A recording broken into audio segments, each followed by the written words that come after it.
Here we go. We have turned the boards, both players winning with the black pieces. So let's see how low you wanted to go to 905 for Hikaru. 1123, is it? 29. All right, that means Hikaru. You haven't circled, but you will. Yeah. Well, you put it, whatever. Hikaru will play with the black pieces, 905 on his board. Just wants to go and prepare your reaction to that bid, Nodirbek. Yeah, I think it's a little bit low, but yeah, we'll see. Perhaps not keeping an eye on his king. And now the king has gone to f5. Rook g2 checkmate is a threat. You can't push the pawn to create a square. You still get checkmated. So he's going to give a few checks. Suddenly, Magnus has a chance. I can't believe we're actually saying that right now. After the game that we've just seen, Magnus Carlsen creating a threat. Wesley slowing down under 3 minutes. He had to go up with the king to avoid mate in one. He does it. Magnus gives a check. The king moves forward. Yeah, he's running with the king to safety. That white h-pawn valuable in blocking any potential checks. And I think that was the only key moment, the one trick to avoid. And now Magnus still hitting thin air. The white king is entirely safe. Nothing to be done there while the pawns march inevitably up the board. Yeah. The thing is, when you're playing Magnus Carlsen, you can have a winning position, but you have to beat him in every move. And Wesley has done it. Magnus Carlsen resigns. Wesley takes the Armageddon against the world #1. The position is almost repeating itself right now. He's struggling. He's got around 11 seconds. And, OK. He made the correct move. Yeah, he almost stopped on the wrong square. He goes bishop e8, and now the bishop protects that a4 pawn. If the knight moves, g5 drops. Hikaru, he has no time left. He's got to move. Make a move. 4 seconds, Hikaru. He panics and puts the knight and loses a pawn. But now it should be a relatively straightforward win. That being said, the evaluation bar moves another check. Wow, this is crazy. They've only got 1 second increment each move. He needs to move. He needs to speed up. And both players are so nervous. They're living on that increment right now. The pawn a4 is defended. The white king is going towards the queen side. a5 is going to drop. Now, white is winning. White will win that a-pawn. It's a pawn that promotes on a light square as well. White's bishop holding everything. This is simple. Oh, and Hikaru Nakamura, he gets up. He resigns.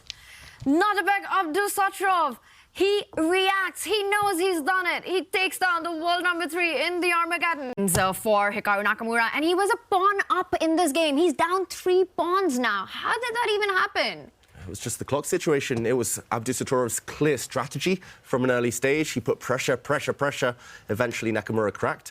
And, yeah, right now he can give a couple of spite checks, but it's just that, a couple of checks, and the checks dry up. Ooh. Surely there's a knockout blow. Now, White's king has been abandoned. White's queen is off on a limb.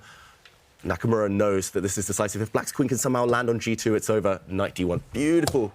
Some the Black queen coming in. Nakamura even apologized there for knocking a piece. And this check, another check. Oh. And this one is over now. Black's h-pawn will become a new queen. And that says his hand shakes, and Nodirbek, with a smile, he makes a comeback and takes it to Armageddon. He can't believe it himself. Yeah, that is a smile of disbelief, but that's a smile of one of the future stars of this game. Heck, he's one of the current stars of this game. He's going to be around for a long time, and he just proved why everyone has such complimentary... He's allowing the white pawn to push. Wow, and Hikaru also had that expression that he's just resigning himself to the draw. What is happening here? Do you see his face, though, after the pawn push? He's like, what is happening? What am I doing? When he's getting in time trouble, he hasn't been his usual self. And look at him. He's trying to bounce back. He's trying to dance to whatever music's in his head. But that g-pawn is very dangerous. And if you play bishop e5 check, that rook can sacrifice.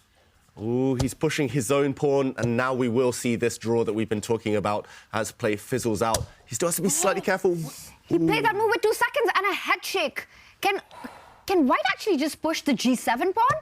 He can, but he'll put his bishop back with check, and that's why the king goes over here. Now rook takes d2 will be a draw. It is a draw indeed.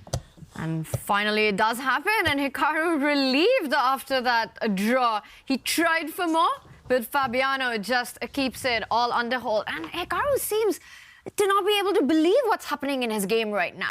And this one, with the tournament leaders fighting it out. And that's Magnus with an extra pawn. Theoretically, this should be a draw. And look at the defense that Wesley So just demonstrated. The game is over. It's a draw. That is stalemate on the board. Wesley So, he wipes that bead of sweat off of his head, and he goes, I survived. Next game on. Twice with the white queen on a7. And we've already confirmed ourselves 2 Armageddons as Nodirbek, Wesley go into one, and it will also be between Alireza and Dennis Lazovic. Is this going to be the 3rd Armageddon? The Arbiter comes in, Hikaru steps out to check, to confirm. I think Hikaru wants to play on. Hikaru does want to play on, and it will only be the 2nd time. For those of you unfamiliar with some of the rules of chess, if the same position is reached 3 times, then the game ends in a draw. So the Arbiter is ruling right now that this is not the 3rd time that the position has happened. As David did mention, and it's happened twice. But what happens when he makes a claim that he's wrong in a round? You get 2 minutes. Oh, it's not 1 minute. He gets 2 extra minutes on the clock. Hikaru Nakamura with more time. Yeah, and actually we were talking, Robert, about Fabiano's track record. Of course. Yeah, Let's listen in. of course. So this is 1, this is 2, right? Yeah, it's 2. It's 2 times. Good. And therefore, how else to defend this square? You might just have to play a move like Rook F2, as he has done, allowing a queen. And we see Wesley now up a piece. That's a big piece as well. That knight on c1 is hopping up to d3 to win some more material. Nodirbek attacks the queen on d5. He's still fighting. Do you just jump back with your knight to d3? Here we go. We have turned the boards. Both players winning with the black pieces. So let's see how low you wanted to go to 905 for Hikaru. 1123, is it? 29. All right. That means Hikaru. You haven't circled, but you will. Yeah. Well, you put it, whatever. Hikaru will play with the black pieces 905 on his board. Just wants to go and prepare your reaction to that. f7 will be checkmate. It's a hopeless position for Hikaru. Yeah, he just needs to add the white rook to the mix. The other 3 pieces are perfectly, ideally placed. I mean, there's so many flashy ways of trying to checkmate here. Rook A2 looks good. Bishop C6, he's moving in for the kill. He's getting ready to sacrifice his queen again in certain variations, or to just push the white d-pawn. This is beyond hopeless right now. Hikaru, it's just been a heartbreaking day. Tough day for him. Running into inspired opponents. You're supposed to celebrate your birthday. He came here, had his first matches on his birthday, and it's been the worst possible present. I mean, it's just been really unfortunate play for Hikaru. So many fans out there. I'm sure you're watching right now. But this is what happens when you go toe-to-toe with all of the best players. Even Hikaru can have this kind of event where he's losing match after match. He still somehow will have a chance to get to the survival stage. But today is not his day. He will have to. He has to win tomorrow. He gives up. He resigns. Shake hands, and Fabiano Caruana gets another win in the bag. Well done, Wesley. So he's impressed, and he's also impressing us in this game because this is a miniature. It's over. Yeah, I loved Magnus's interview with Danny yesterday where he was like, we're not done. Let's talk about those predictions. You only motivated me, if anything. And I think that loss to Wesley in the previous game, the first kind of blemish on his scoreboard in this tournament, I think it's really woken Magnus up, even pushed him to higher levels. And checkmate incoming, queen to b4. This won't change anything at all. White's queen, that pawn on f6 counts as an attacker, and the white knight joining in very shortly.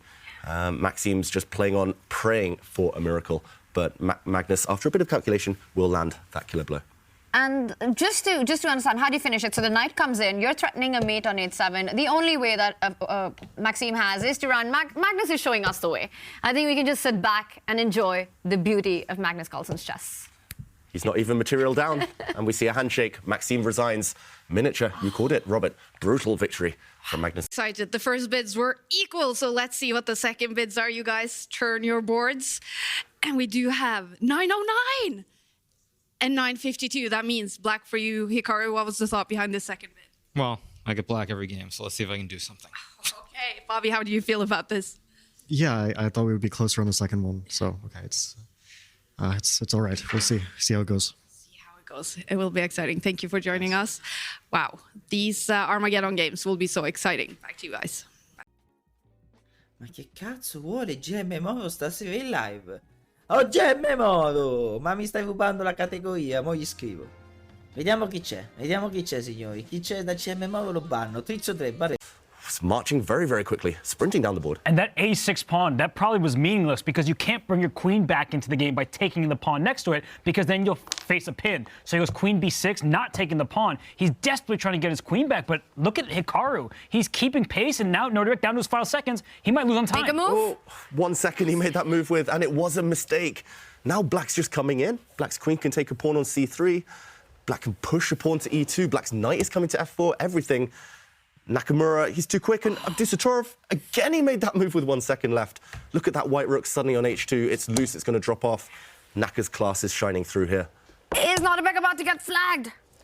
Pawn to E2. Pawn E2 is winning. Just push the pawn. Hikaru knows it. He has plenty of time to execute it, and there it is. Winning position for Hikaru Nakamura with the black pieces. And he looks away, and it's handshakes, and Nodirbek resigns. Hikaru Nakamura gets the much needed win to start off his day. What a game this was, and that is